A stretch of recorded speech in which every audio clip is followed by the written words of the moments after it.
Guys, it's Megan with Vigilante Vibes, and I have my final character breakdown for all the characters of Thunderbolts. If you're interested in anyone like Red Guardian, Taskmaster, Ghost, just look at my channel and you will see all of them. But today, the last but not least, we are focusing on Bucky Barnes. Thunderbolts is coming out today. I'm going to see it tomorrow night. So I guess when this is posted, I'll be seeing it today. I'm seeing it Friday. So what better time is there to talk about Bucky Barnes? I will give you the MCU version and his comic counterpart. I'll go through all the big notable events in his life that helped shape him into the character he is today. And I'll give you the recommendations on which comics to check out to get to know him a lot better. So buckle up, it will be a lot. James Buchanan, Bucky Barnes, was a soldier in World War II and best friends with Steve Rogers since they were kids. After the attack on Pearl Harbor, Bucky joined the Army and ended up in the 107th Infantry. In 1943, his unit got captured by Hydra, and during that time, Arnim Zola injected him with the super soldier serum. Steve, now Captain America, rescued him, and the two teamed up to form the Howling Commandos to fight the Red Skull. Unfortunately, during the mission in the Alps, Bucky fell from a train and was presumed dead, though no body was ever found until, not by the good guys, I guess. Turns out Bucky did survive the fall thanks to the serum, but lost his left arm. The Soviets and Hydra found him, brainwashed him, gave him a metal arm, and turned him into an assassin called the Winter Soldier. For decades, he was used to take out threats to Hydra, including people like JFK and Howard Stark. Between missions, they'd put him in a cryo-freeze to keep him around longer. In 2014, he was sent to kill Nick Fury, but ended up running into Steve, which started to bring back his memories. After the Triskelion battle, Bucky broke away from Hydra and started trying to piece his life back together. A couple years later, he got framed for a bombing in Vienna that killed King T'Chaka, the father of King T'Challa, the Black Panther, which kicked off a whole mess. Black Panther was after him, and it triggered the Avengers Civil War. Eventually, it came out that Helmut Zemo was behind it all and had reactivated Bucky's brainwashing. Zemo also revealed that Bucky had killed Tony Stark's parents, leading to a brutal showdown with Iron Man. Bucky survived and ended up in Wakanda, where T'Challa gave him sanctuary while they worked to fully deprogram him. With the help from Shuri, Bucky was finally freed from Hydra's control and started going by White Wolf, which I'm kind of bummed that we didn't get to see more of that. He fought in the battle for Wakanda against Thanos, but was snapped out of existence when Thanos wiped out half the universe. 5 years later, Hulk brought him back, and he fought the epic final battle that we saw in Avengers Endgame. He also attended Tony's funeral and said goodbye to Steve, who went back in time and came back old, passing the shield on to Sam Wilson.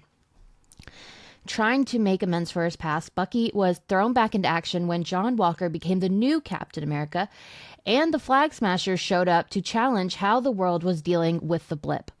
Bucky and Sam teamed up, sometimes reluctantly, with Zemo and Sharon Carter to stop them. Things got messy when Walker went too far. He unalived someone. It was a nationalist, and everyone saw it. But in the end, Bucky and Sam took him down and wrapped up the mission. Not long after that, Nebula randomly attacked Bucky and stole his arm and gave it to Rocket as a Christmas gift, if we all remember. By 2027, Bucky had taken a whole new turn. He got into politics and started a campaign to run for Congress. We saw a cameo of him in Captain America Brave New World. If that spoiled that for you, I am so sorry. I didn't think that through. But there's no way it hasn't been spoiled for you yet. But what we've seen in the clips that came out of... I'm blinking so hard today. What we saw from the clips that came out of Thunderbolts already is that his political career did not last. It was less than half a term, according to Val. So I'm very curious to see where his head at is in Thunderbolts and see what happened with his political career, because I'm not going to lie to you, I really, really, really wanted a Vote for Bucky t-shirt. So kind of mad they went straight past that whole merch opportunity there. So that is the MCU version. I'm sure everyone is very familiar with it. If not, I hope you've learned something from it. So let's get into his comic counterpart. This is the very, very rich background of Bucky. There's so much to work with. He's just been around for so long and he's done so much. So let me tell you all about him.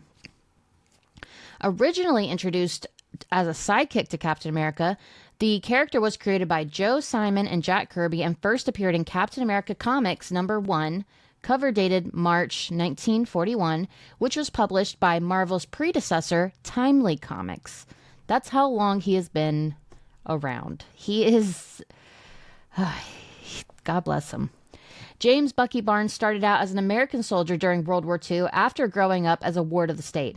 He fought alongside his best friend Steve Rogers, aka Captain America, and was part of a team called the Invaders that helped the Allies win the war.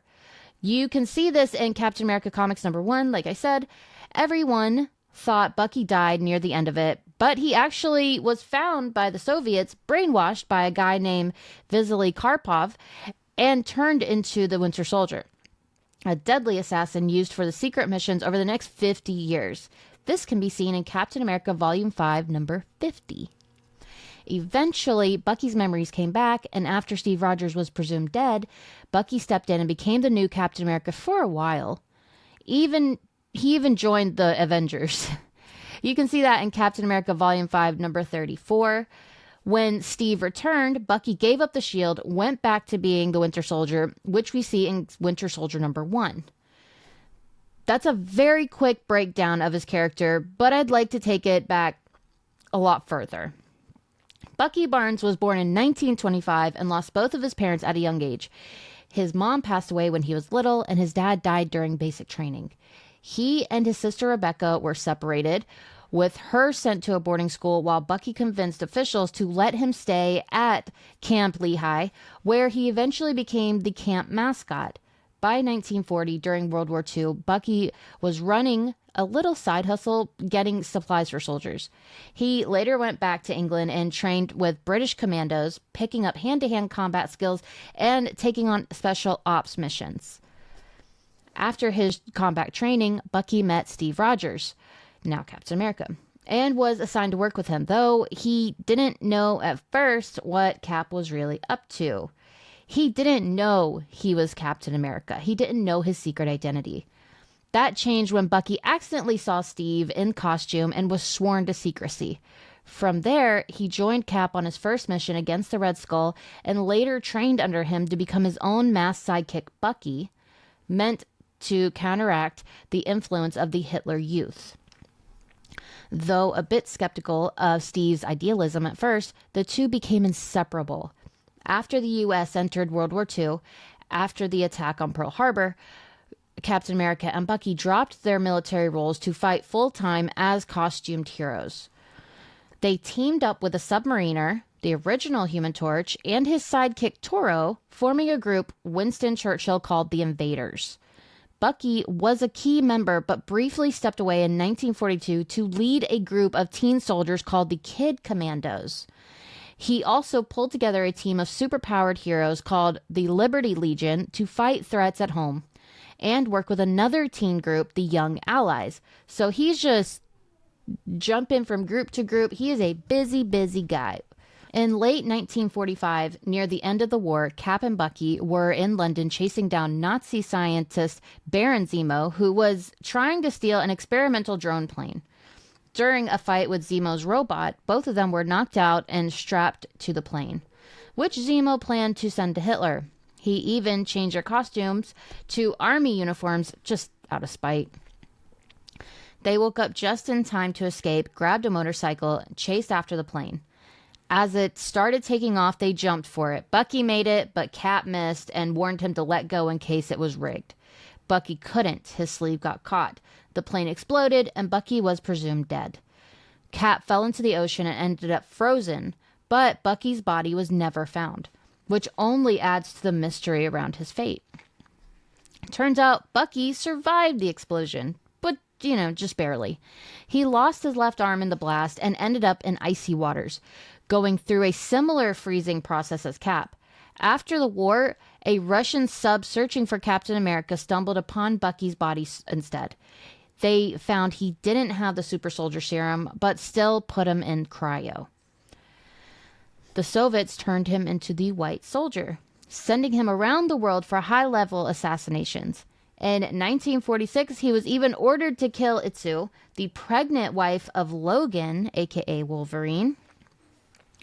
In 1954, they revived him and gave him a cybernetic arm, upgrading it over the years as tech improved. He didn't remember who he was, but he was deadly skilled and completely brainwashed, molded into the perfect weapon. During this time, Bucky also trained Natasha Romanoff, Black Widow, in the Red Room. The two fell in love, even though she was promised to someone else. But after Bucky started showing signs of instability during a mission, the Soviets began freezing him between assignments to keep him under control. In 1963, Bucky, now fully brainwashed as the Winter Soldier, was used as the second gunman in the assassination of JFK. A few years later, in 1966, he was sent to track down two Nazi scientists who created something called the alchemy formula. During a mission against a Hydra agent named Drain, Bucky briefly started to remember who he was. He tried to help one of the scientists, Mila Hidsig, escape with the help of S.H.I.E.L.D. agent Ran Shen. But things went sideways and Nick Fury accidentally killed her. After that, the Russians re-brainwashed him to prevent more slip-ups. In 1973, Bucky went off the radar after a mission. He was eventually found in a rundown New York hotel, oddly enough, in the same building where Namor was staying. Both of them had amnesia and did not recognize each other. By 1983, Bucky was assigned as a bodyguard to an aging General Karpov, who had been involved with his original conditioning. He stayed with him until the general died in 1988. Bucky started showing signs of mental instability again, and he was put back in the cryo storage, now under the control of Karpov's successor, General Lukin. After the Soviet Union collapsed, Lukin went rogue and started Cronus Oil. Fast forward to 2000s, Bucky was sent to a country called Sinkong to investigate a strange energy source known as the Dragon Breath. While there, they ended up saving Reed Richards and Ben Grimm. General Lukin brought Bucky, still the Winter Soldier, back into action to assassinate the Red Skull and steal his new cosmic cube. What no one realized, though, was that the Red Skull had already transformed his mind into Lukin's body. After taking out Nomad and framing him for the Skull's death, Bucky set off a deadly explosion in Philadelphia, which ended up powering the cube. Lukin, disturbed by what the cube was doing, had Bucky stash it in a secure vault in West Virginia. While investigating, Nick Fury and S.H.I.E.L.D. started putting the pieces together, and Cap eventually confronted Bucky at the vault. They fought until Cap grabbed the cube and used it to restore Bucky's memories. Overwhelmed by guilt, Bucky destroyed the cube and disappeared, going underground to track down Lukin, unaware that Lukin and the Red Skull were now sharing the same body. Later, after a run-in with Wolverine in Serbia, Bucky found Lukin in England, right as the Red Skull activated a giant sleeper robot. Bucky set aside his mission for revenge and teamed up with Cap to stop it. It was the first time they fought side by side in over 50 years, but Bucky vanished again afterward, still not ready to face Steve. Which is so sad because it's not like he was in control, but I can understand he feels overwhelmed and that everything came back at once. I get it. It was then revealed Bucky had been working undercover for Nick Fury, who had gone off the grid after leaving S.H.I.E.L.D., which Nick Fury tends to do. During one mission, Bucky met some of the young Avengers and realized just how much he and Cap had inspired a new generation. He also reconnected with Namor, helping Wolverine subdue his son Daken, and even gave some heartfelt advice to a jaded patriot. After Captain America was assassinated, Bucky was out for revenge. He blamed the Red Skull and Tony Stark, who was running S.H.I.E.L.D. at the time. Bucky ended up getting Cap's shield and taking it from Black Widow, his ex and former trainee, when she tried to move it. Bucky eventually tracked down Lucan, only to realize it was actually the Red Skull in control. Bucky got captured, nearly brainwashed by Dr. Faustus, but held out long enough to be rescued by Falcon and Sharon Carter, who was pretending to be under Faustus's control. Back in S.H.I.E.L.D. custody, Bucky escaped and confronted Tony Stark. He managed to disable Iron Man's suit and hold his own in the fight. That's when he found out Steve had left Stark 2 final wishes: to help Bucky find peace and to make sure someone worthy took up the Captain America mantle. Stark believed Bucky should be the one to do it. Bucky agreed, on the condition that any leftover brainwashing was wiped from his mind, and that he wouldn't be answering to anyone, not even Stark or S.H.I.E.L.D. After moving into Captain America's old safe house, Bucky got a new Captain America suit made by Tony Stark and started fighting back against the Red Skull's efforts to stir up chaos. With Cap's shield and other weapons, he was effective in battle, but he still hadn't earned the respect of the U.S. government or the public. A lot of civilians, even some heroes like Clint Barton, didn't like his new look. Despite the criticism, Bucky kept at it, fighting terrorism as Captain America with Falcon, who initially wasn't on board with him. Together, they took on an AIM cell led by Arnim Zola. The Red Skull wasn't backing down, though. He sent the Grand Director, who had been brainwashed to think he was Steve Rogers, to take down Bucky. Bucky barely made it out alive and had to retreat with Falcon. They kept an eye on the Grand Director as he became more unhinged and tried to stay under the radar of AIM and the Red Skull. Eventually, Bucky earned the government and public's approval when he stopped an assassination plot by Sin, the Red Skull's daughter, who was targeting both Republican and Democratic candidates. Around this time, he reconnected with Black Widow, one of the few people who had always had his back. His next big challenge came when the Skrulls invaded, and Bucky fought alongside other heroes in New York. Wanting to honor Steve's legacy, Bucky invited Clint Barton and the New Avengers to use his safe house as their base and pledged his support to their cause. In the big battle involving the Avengers, New Avengers, and the Invaders, Bucky used the Cosmic Cube to bring his old friend Toro back to life. Even though Bucky had turned his life around, there were still some officials from the U.S. and other countries that couldn't forget his Winter Soldier past. He had to face one of his old crimes when he tried to kill Chinese scientist Zhang Qin in 1968. This was after the invaders had already saved him from Imperial Japan in 1942. Zhang wanted to use the original Human Torch's biological material to create a virus, but Bucky and Namor stopped him and his project. The Human Torch was given a proper burial. Later, Bucky learned from Sharon that Captain America wasn't actually dead. He was stuck in a time loop, reliving his past. Sharon had sabotaged the machine meant to bring back Steve. Bucky and Black Widow tried to steal the device from Hammer, but they were caught. Norman Osborn sent Widow back with an ultimatum. Either Sharon would turn herself in for allegedly shooting Steve, or he'd kill Bucky. Bucky was handed over to the Thunderbolts, who said he could join them once Steve was back. But Ant-Man secretly freed him, and Falcon eventually rescued him. After some time thinking things over, Bucky decided to step down as Captain America, so Steve could return. Before that, though, Bucky and Black Widow threw the shield one last time. That night, Steve was also suited up and ready to fight, but when he saw Natasha and Bucky leaving, he realized that Bucky was more than ready to take on the Captain America role.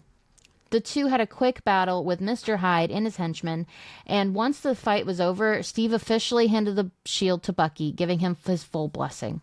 When Osborn attacked Asgard, the heroes teamed up to stop his grab for absolute power. For the first time, both Bucky and Steve Rogers fought together as Captain Americas, helping defeat Osborn's forces. After the battle, the Superhuman Registration Act was scrapped, And Steve made Bucky a member of the new Avengers. Their first mission sent them to the future, where they fought Ultron. Later, Bucky went up against the Grand Director, who had taken over the Watchdogs after he became disgusted with how America was changing. Bucky infiltrated their group, but once he was recognized, they kidnapped him to use him in a video that would show the explosion of the Hoover Dam. Falcon dropped a train loaded with explosives before helping Bucky take down the Grand Director, though the director's body was never found after he fell into the river. Baron Helmut Zemo tried to discredit Bucky by accusing him of being unworthy of Captain America's shield, using his past as a Winter Soldier to turn the public against him. Bucky did his best to protect his friends from the new Red Skull, but he was still condemned, even though his sentence was already served. A Russian ambassador demanded Bucky's extradition to Russia, where he was accused of killing 2 Russian citizens. In a Russian gulag, Bucky had to fight against villains who wanted him dead, but he got some help from a few of them, like Nico Constantine, who had been part of the Wolf Spider project. When Colonel Rostov recovered the Zephyr codes, Bucky realized that it was a trap and escaped during his third public fight. He was rescued by Black Widow, who knew the Russians' plans.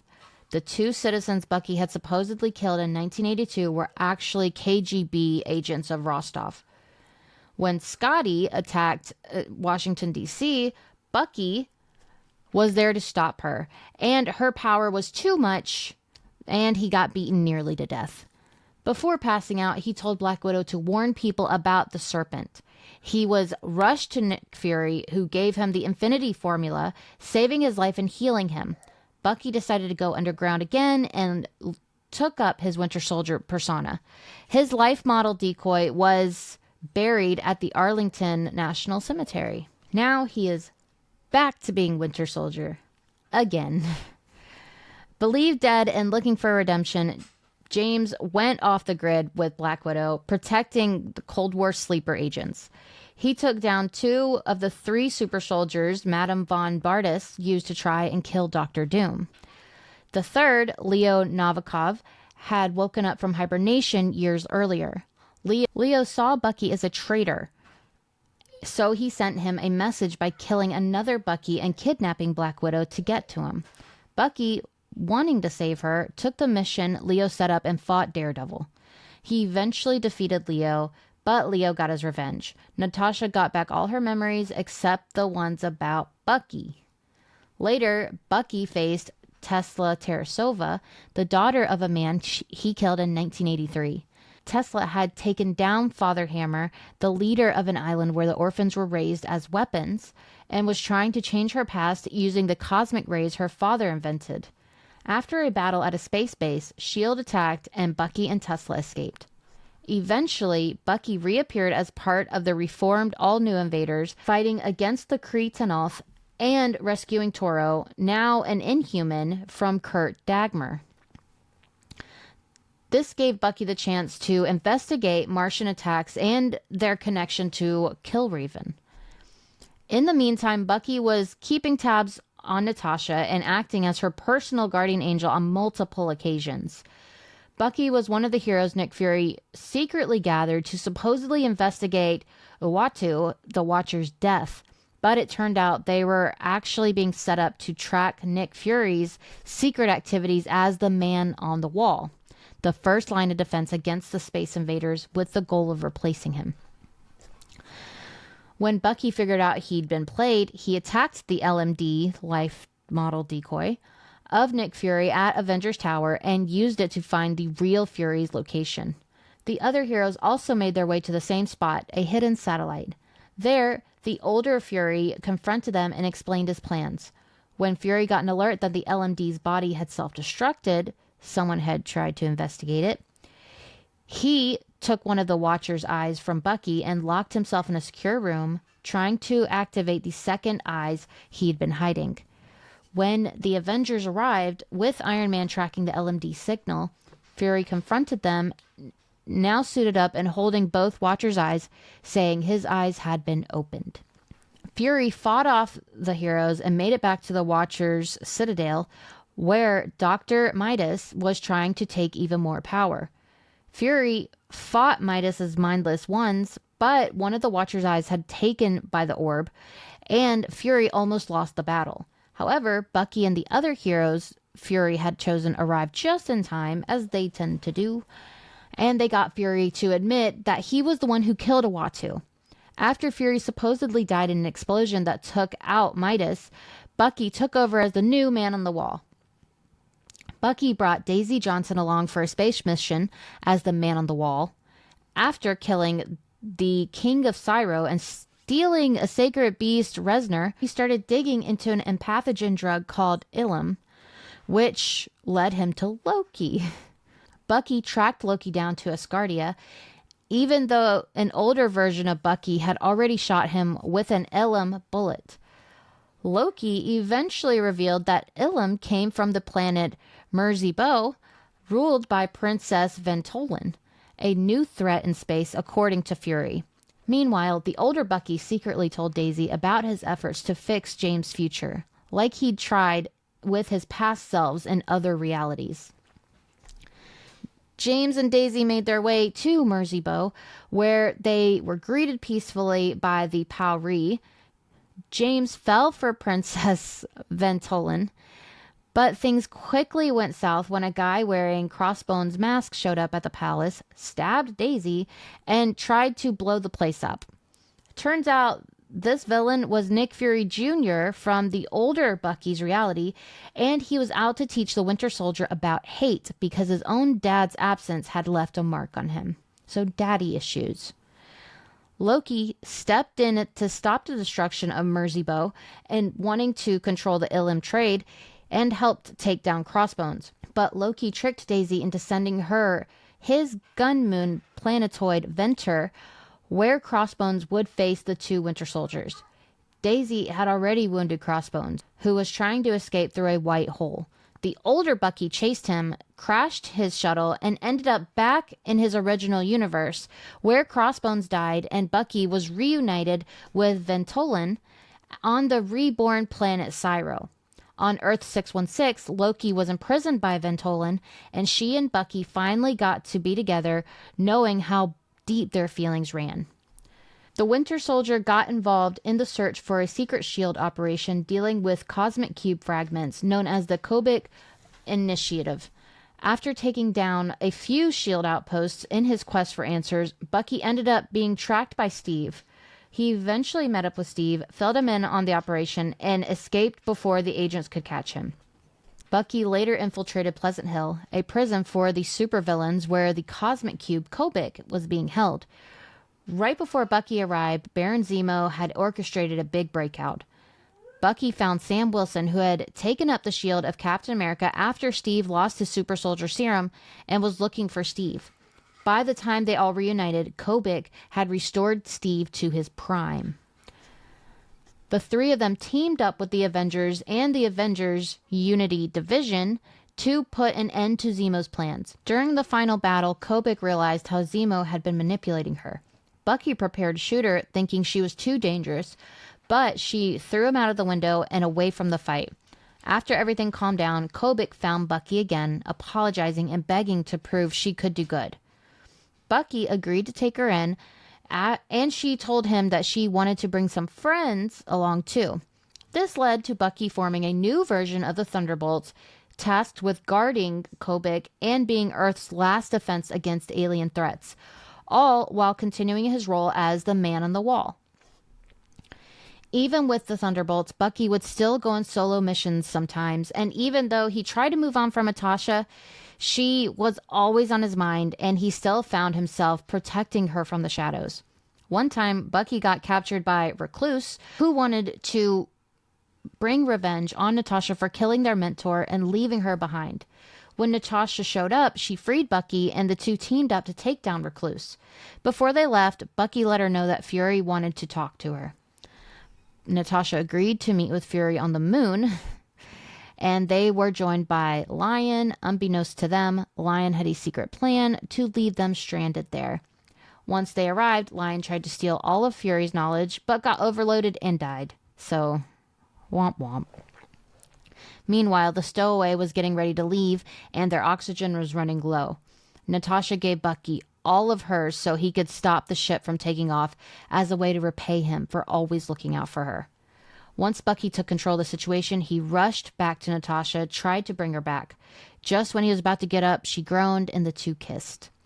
Afterwards, Bucky asked if she remembered anything, and Natasha just played it cool and avoided answering. After a few adventures with the Thunderbolts, Bucky was ambushed by the reformed Masters of Evil, led by Baron Zemo. He was beaten up and brought before Kobik, who was supposed to do Zemo's bidding, but instead she transported herself and Bucky away after he agreed to let her fix everything. Kobik's idea of fixing things was turning Bucky into a Hydra follower. She made him relive World War II with a few twists to help with his conversion, but Bucky held on to those principles, forcing Kobik to step in and admit that wasn't supposed to happen. That's when Bucky found out about Kobik's secret obsession with Hydra and how she had turned Steve Rogers into a Hydra agent. Bucky argued with her about what she'd done, which caused Kobik to throw a tantrum. Her outburst went out of control, threatening not just the Masters of Evil and the Thunderbolts, but all of existence. Fixer was able to stop her by hitting her with the laser beams, but in the process, he accidentally shattered Kobik into cosmic cube fragments, scattering them all over the world. Bucky tried to fight off Zemo, but he was betrayed by his fellow Thunderbolt, Moonstone. After Bucky was captured, Zemo and his Masters of Evil took off. Zemo decided to get rid of Bucky by strapping him to a replica of a plane that killed his father and launching it to explode. Before launching the drone, Zemo showed Bucky a holographic message from Steve Rogers. In the message, Steve apologized for what was about to happen to him, but he said he had no choice because Bucky might interfere with his plan to take over the U.S.